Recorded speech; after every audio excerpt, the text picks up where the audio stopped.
በዚህ ሰዓት በተሰማ ጥብቅ መረጃ አዲስ አበባ የኦሮሚያ አካል እንድትሆን አማራጭ ሐሳብ መቅረቡ ተሰማ።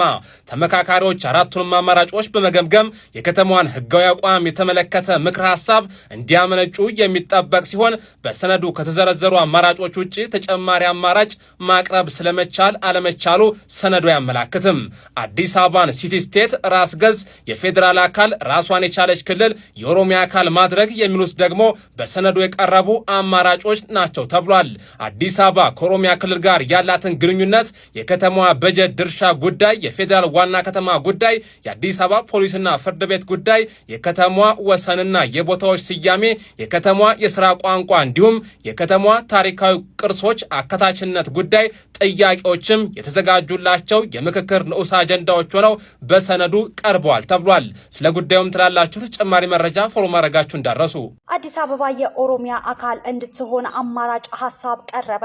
ሀገራዊ የምክክር ጉባኤ 7ኛ ቀኑን ባስቆጠረበት ሐምሌ 14 ቀን 2018 ዓ.ም ተመካካሪዎች በተመደቡት አጀንዳ ዙሪያ 10 ተመካካሪዎችን በሚይዘው ጥቃቅን ቡድን ደረጃ የሁለተኛ ቀን ምክክራቸውንም አከናውነዋል። ይህ የምክክር ሂደት ለ3 ቀናት ያህል እንደሚቆይ ሀገራዊ የምክክር ኮሚሽኑ ለተመካካሪዎች ባቀረበው የስራ ቡድን የምክክር ስልት ሰነድ ላይ የተመለከተ ቢሆንም ከ6 በላይ ንዑስ አጀንዳዎች ያላቸው ላይ እየተመካከሩ የሚገኙ ቡድኖች በተቀመጠው ጊዜ ሂደቱን ላያጠናቅቁ እንደሚችሉም ዋዜማ ሬዲዮ ዘግቧል።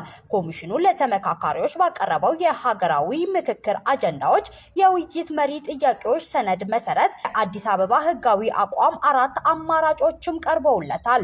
ተመካካሪዎቹ አራቱን አማራጮች በመገምገም የከተማው ህጋዊ አቋም የተመለከተ ምክረ ሐሳብ እንዲያመነጩ የሚጠይቅ ሲሆን በሰነዱም ከተዘረዘሩ አማራጮች ውጪ ተጨማሪ አማራጭ ማቅረብ ስለመቻሉ አለመቻሉ ሰነዱ አያመለክትም። አዲስ አበባን ራስ ገዝ፣ የፌዴራል አካል፣ ራሷን የቻለች ክልል፣ የኦሮሚያ አካል ማድረግ የሚሉት ደግሞ በሰነዱ የቀረቡ አማራጮችም ናቸው። አዲስ አበባ ከኦሮሚያ ክልል ጋር ያላትን ግንኙነት፣ የከተማዋን በጀት ድርሻ ጉዳይ፣ የፌዴራል ዋና ከተማ ጉዳይ፣ አዲስ አበባ ፖሊስ እና ፍርድ ቤት ጉዳይ፣ የከተማዋን ውስንና የቦታዎች ስያሜዎች፣ የከተማ የሥራ ቋንቋ እንዲሁም የከተማዋን ታሪካዊ ቅርሶች አካታችነት ጉዳዩ ጥያቄዎች የተዘጋጁላቸው የምክክር ንዑስ አጀንዳዎች ሆነው በሰነዱም ቀርበዋል። አዲስ አበባ በፌዴራል መንግስት ላይ ስለሚኖራት ውክልናና የፌዴሬሽን ምክር ቤት ውክልና ጉዳይ ግን በንዑስ አጀንዳነት ሳይካተትም ቀርቷል። መለስ ዜናዊ የባንዳ ልጅ ነው። አብይ አህመድ አሊ የአባ ገዳ ልጅ ነው። መለስ ዜናዊ ኤርትራን ያስገነጠለ አሰብንና ምጽዋን ያስወሰደ ሰውየውን ያስገባው ቶፒኩን ለመጀመር ያክል ነው። የቀድሞ ጠቅላይ ሚኒስትር መለስና የአሁኑ ጠቅላይ ሚኒስትር አብይ አህመድ ለኢትዮጵያ ካደረጉት ነገር አንጻር እናንተ አነጻጽሯቸው። እኔ ግን መለስ ለኢትዮጵያ ምን አደረገ የሚለውን የተወሰነች ነገር ልንገራችሁና ከዛ በኋላ ያው እናንተም የምታውቁት ስለሆነ ያው የቀረውን ለእናንተ ተወዋለሁ። የመጀመሪያውና ዋናው ቅድም ያያችሁት የሚቀደደው ሰውዬ የሚኖርበትን ክልል ኦሮሚያ የምትባለዋን ክልል አካሉለት። ፕላስ ደግሞ በኦሮምኛ ቋንቋ የመዳኘት፣ ኦሮምኛ ቋንቋን የመናገር፣ ኦሮምኛ ቋንቋን የማዳበር መብት የሰጠው መለስ ዜናዊ ነው። ይህን መርሳት በፍጹም የሚቻል ነገር አይደለም። ይህን መርሳት ማለት የበሉበትን ወጪት እንደ መስበር ይቆጠራል። ሁለተኛው ኢትዮጵያን መለስ ባስተዳደረበት ዘመን የኑሮ ውድነት ያን ያህል የሚያስጨንቀን አልነበረም። ሁሉም ሰው በአቅሙ ልክ ይኖር ነበረ። ይህን ያህል ኢንፍሌሽኑ አያሳስበንም።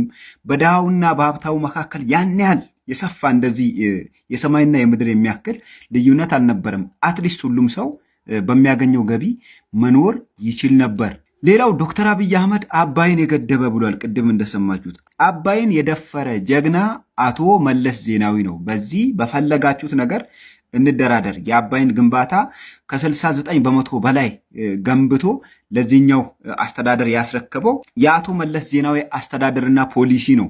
ኢቭን አቶ መለስ የአባይን ግድብ ባያስጀምሩት አባይን ባይደፍሩ ኖሮ እኔ በእርግጠኝነት ነው የምላችሁ አሁን ያለው መንግስት አባይ ላይ የግድብ ግንባታ ይጀምራል ብዬ በፍጹም አላስብም።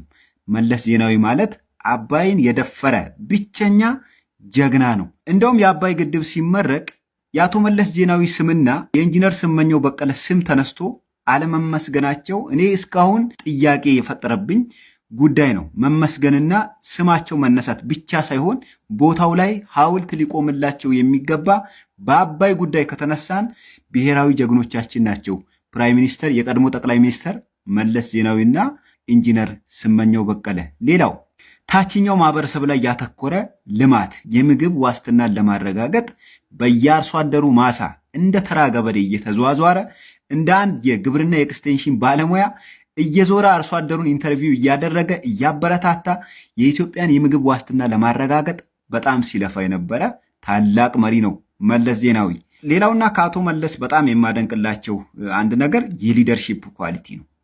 ኤቭሪዌር የትኛውም የዓለም ክፍል ቢሄድ የትኛውንም ንግግር ቢያደርግ የትኛውም ዲቤት ላይ ቢገባ ኢትዮጵያን የሚያኮራ ንግግር አዋቂ የሊደርሺፕ ኳሊቲ ያለው ግርማ ሞገስ ያለው የትኛውም የዓለም ታላላቅ መሪ እሱን ሲያገኙ ደስ የሚላቸው ከሱ ብዙ ዕውቀት የሚቀስሙ ትልቅ መሪ ነው አቶ መለስ ዜናዊ። ግን ይህን ስራችሁ አሁን ላለንበት ውጥንቅጥ የብሔር ፖለቲካ ያመጣው ጣጣ በማን ምክንያት መጣ ካላችሁ በፕራይም ሚኒስተር አቶ መለስ ዜናዊ ምክንያት ነው። እሳቸው የብሔር ፖለቲካን ባያስጀምሩ ኖሮ አሁን እርስ በርሱ በጠላትነት የተፈራረጀ በጠላትነት የሚታይ ብሔርና ብሔረሰቦች ኢትዮጵያ ውስጥ አይኖሩም ነበር። የብሔር ግጭት፣ የጎሳ ግጭት ማንን ተከትሎ መጣ ከተባለ ብሔር ተኮር ፌዴራሊዝሙን ተከትሎ የመጣ ጉዳይ ነው። ግን በሌላ ቅድም በጠቀስኳቸው እናንተም ሌላ በተጨማሪ በምታውቋቸው ጉዳዮች አቶ መለስ ዜናዊን አለማድነቅ አለማወቅ ነው።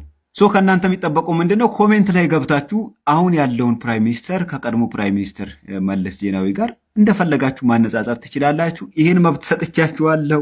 ይመቻችሁ።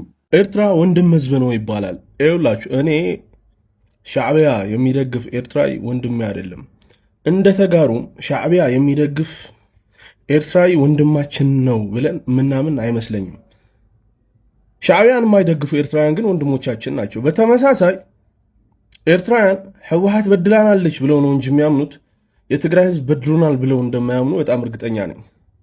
ስለዚህ ለኤርትራውያንም ህወሓት የሚደግፍ ትግራዋይ ጠላታቸው ሊሆን ይችላል። ህወሓት የማንደግፍ የተቀረን ተጋሩ ግን ለኤርትራውያን ወንድሞቻቸው ነን። ስለዚህ ህዝብ ለህዝብ ግንኙነቱ ከነዚህ ሁለት ቡድኖች መጥፋት ጋር ተያይዞ የሚመጣ ይመስለኛል። ከዛ በተጨማሪ ግን ደብረጽዮን ሰሞኑን በጽምዶ በጣም እርግጠኛ ነኝ በሆኑ ብቻችን አይደለንም ከኤርትራ ጋር ሆነን ምናምን ከሌሎች ከነፋኖ ጋር ሆነን ምናምን እንዋጋለን እያለ ነው በልበ ሙሉነት። አብዛኛው የቲዲኤፍ አባል ሻዕቢያ ትግራይ ውስጥ ገብቶ ያደርሰውን የነበረውን ግፍ አንገሽግሾት ሻዕቢያን ለመበቀል ነው ወደ ቲዲኤፍ የተቀላቀለው። አሁን ትበቀለዋለህ ተብሎ የወጣውን ኃይል ከጎኑ ሆነ ትዋጋለህ እያለ ነው።